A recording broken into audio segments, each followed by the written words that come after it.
Okay, cerita Ratu Naga. Harap sabar. Last ni. Bukan last, second last. Isu Ratu Naga. Tiada pindaan wang dikesan libat pegawai di Jabatan Perdana Menteri. Aha, menarik. Kuala Lumpur, SPRM mengesahkan tidak berlaku pemindahan wang atau dana awam kerajaan membabitkan mana-mana pegawai di JPM yang diterima daripada pertubuhan bukan kerajaan NGO.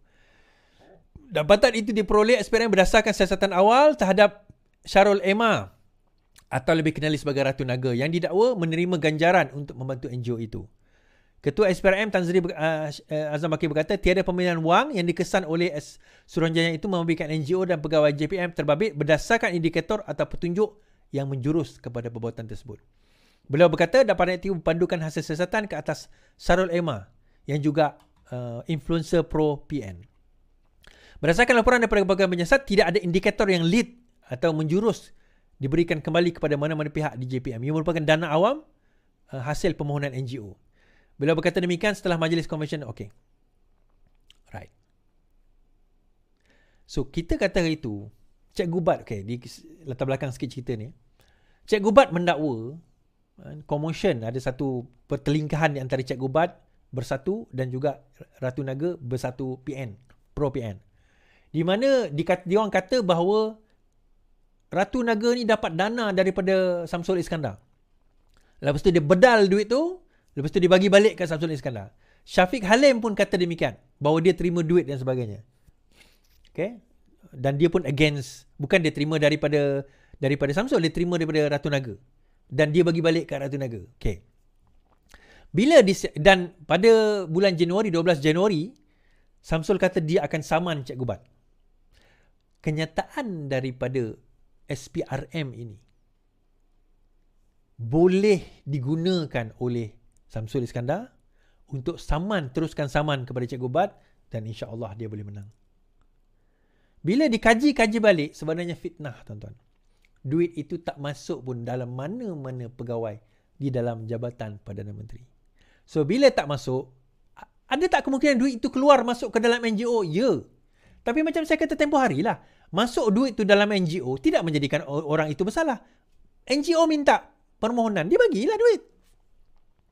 Bukan dia nak pergi semak siapa. Kau ni kenal siapa? Kau kenal ke Muhyiddin Yassin? Kau kenal ke Cikgu Bat? Kau kenal? Bukan dia tahu, bukan dia tanya kad ahli ke apa. Tak payah. NGO datang, innocent enough, dia bagi duit. Tetapi, bila dia dakwa bahawa duit itu balik kepada dia sebagai bentuk rasuah, yang itu adalah fitnah. Kan? Jadi bila itu adalah fitnah, maka kembali kepada Cikgu Bat, satu lagi kes yang dia boleh kena. Dan ini, tuan-tuan, menambahkan luka lara lagi bersatu. Sebab hari itu Cikgu Bat kata, pemimpin bersatu langsung tak peduli dia. Kena saman kiri kanan, tapi tak ada seorang pun yang pedulikan dia. Memanglah tak peduli. Ni saya nak cerita ni, tuan-tuan. Muhyiddin Yassin kata, jangan menyebut kalau dah keluar parti. Sekejap. Jangan menyebut kalau dah keluar parti. Muar, jangan menyebut. Panjang sangat begitu ni. Okay, tak apalah. Jangan menyebut itu peringatan Presiden Bersatu Tan Sri Muhyiddin Yassin terhadap Ahli Parlimen Bukit Gantang, Datuk Syed Abu Hassan Hafiz. Susulan dakwaan akan ada beberapa ahli parlimen terutama parti itu memberi sokongan kepada Perdana Menteri. Ya. Ahli Parlimen Bagus itu berkata, Syed Abu Hassan berhak untuk bercakap apa saja, namun beliau mahu memberi tumpuan mengukuh prinsip partinya. Dia seorang ahli parti, tidak bertanggungjawab. Dah keluar pun dari parti. Yang penting kita istiqamah, tegas pendirian. Kita akan buat pindaan perlembagaan parti tidak lagi dan mampu mengukuhkan kedudukan parti. Dia kata dah keluar daripada parti, tapi bila masa dia keluar daripada parti? Sebab kalau dia keluar daripada parti, sepatutnya dia, apa orang kata? Dia dah kira jatuh lah, dia kira sebagai lompat parti lah. Sebab meletak jawatan daripada keluar daripada parti erti kata dia telah lompat parti. Sebenarnya dia tak keluar daripada parti lagi, tuan-tuan. Dia orang tunggu untuk dipecat. Dan bila apa orang kata Ahli Parlimen Bukit Gantang itu kata akan ada lagi yang pergi melompat selepas ini, ya. Ada lagi. Hari itu saya sebut 5. Kan? Betul, lompat 5. Tambah 1 jadi 6. Okey. Betul ada lagi ni Is? Ada ura-ura. Cuma sekarang ni saya dah tak berani cakap apa-apa dah. Sebab percakapan dan perbincangan itu terlalu banyak. Terlalu banyak perbincangan itu tuan-tuan. Bukan dengan Datuk Seri Anwar Ibrahim. Ni di kalangan dia orang sendiri. Perlembagaan Parti Bersatu adakah mampu untuk menyekat mereka melompat? Ya, kalau dibuat sekarang. Tetapi adakah 6 orang itu bakal hilang jawatan kalau sekiranya ia dilaksanakan? Berkemungkinan besar tidak. Berkemungkinan besar benda itu tak retrospektif. Dia tak pergi ke belakang. So, bila dia tak retrospektif, maka daripada situ, dia dikira sebagai tidak lompat parti. Jadi 6 orang ni mungkin terselamat lah. Jadi, poin saya ni lah tuan-tuan. Kepada geng-geng Bersatu, kalau nak lompat, kalau nak nyatakan sokongan sekarang. Nyatakan sokongan sekarang. Sebab the moment anda tidak menyatakan sokongan sekarang, lepas ini kalau dah amend parlimen tersebut, dah amend perlembagaan tersebut, anda dah tak boleh katakan lagi. Tak boleh katakan lagi. Dan last kali tuan-tuan, saya nak baca satu berita ni lah. Ini sebentar lalu je. Kenapa PAS terima gerakan? Kita terima gerakan sebab dia tak pernah ganggu perjuangan kita. Sedangkan gerakan pun diterima PAS, kata Hashim. Sudah tentu parti lain yang diikuti orang Melayu Islam juga disebut baik untuk menyertai PN. Oh, yelah. Tapi dia lupa. Dia tak pernah ganggu perjuangan kita. Dia lupa ke siapa membawa usul ni. Gerakan bawa kes sudut ke Mahkamah Persekutuan.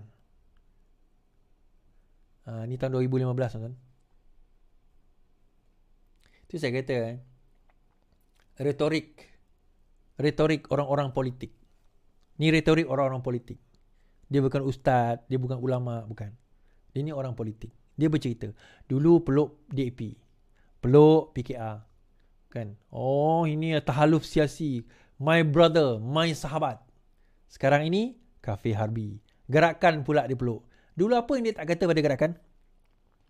Apa yang PAS tak kata pada gerakan, tuan-tuan? Apa yang PAS tak kata pada gerakan masa sama dengan DAP dulu? Sekarang ini dah terbalik Oh, gerakan bersama dengan kita. Dia tak pernah, perjuangan Islam tak pernah.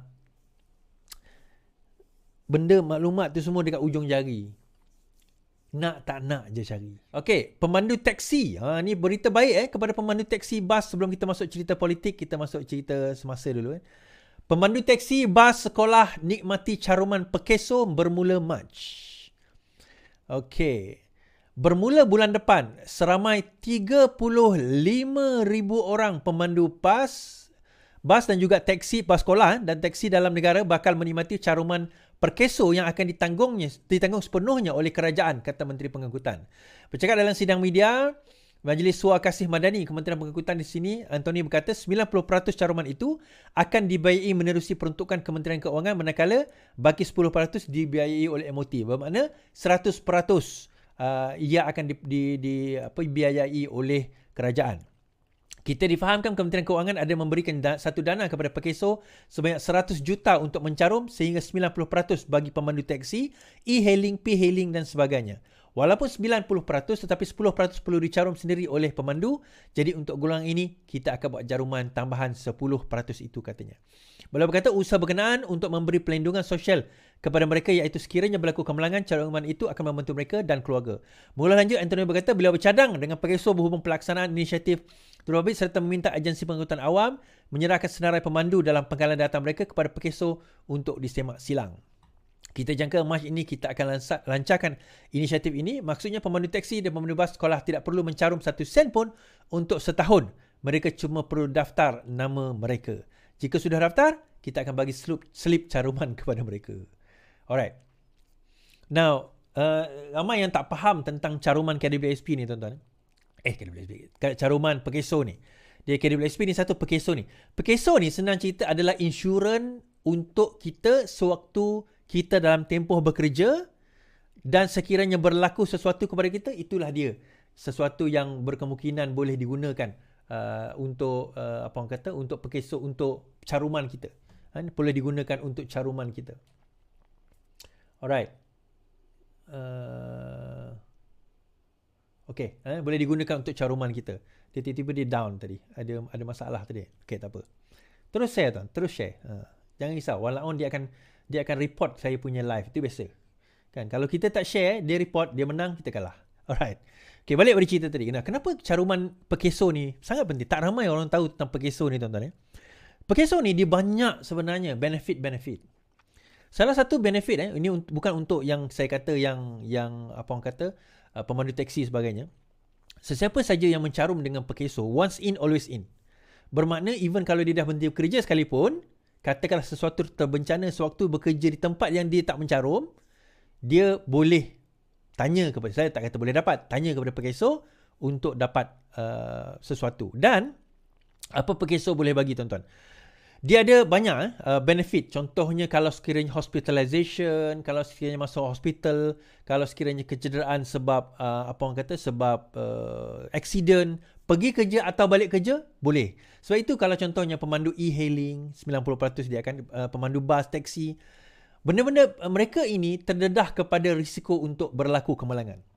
Jadi dengan adanya pekeso ini, bantuan yang diberikan oleh kerajaan, sebelum ini tak ada tau. Sekarang ini bila ada, maka mereka boleh dapat, kita kata, bantuan pekeso kalau sekiranya berlaku kemalangan. Okay, itu yang pertama. Okay, kemalangan biasa lah is. Pekeso, okay lah, fine. So, apa lagi? Tak ramai yang tahu, bagi pencarum pekeso, ada juga pencen ilat. Okay, apa itu pencen ilat tuan-tuan? Pencen ilat ni adalah sekiranya mereka itu ada kontrak, maksudnya kena penyakit yang permanent menyebabkan mereka tak boleh bekerja, seperti kencing manis, darah tinggi, jantung. Sewaktu tempoh mereka bekerja, sebenarnya mereka boleh minta pencen ilat daripada pekeso. So prosedur dia macam mana is? Okay, prosedur dia mudah.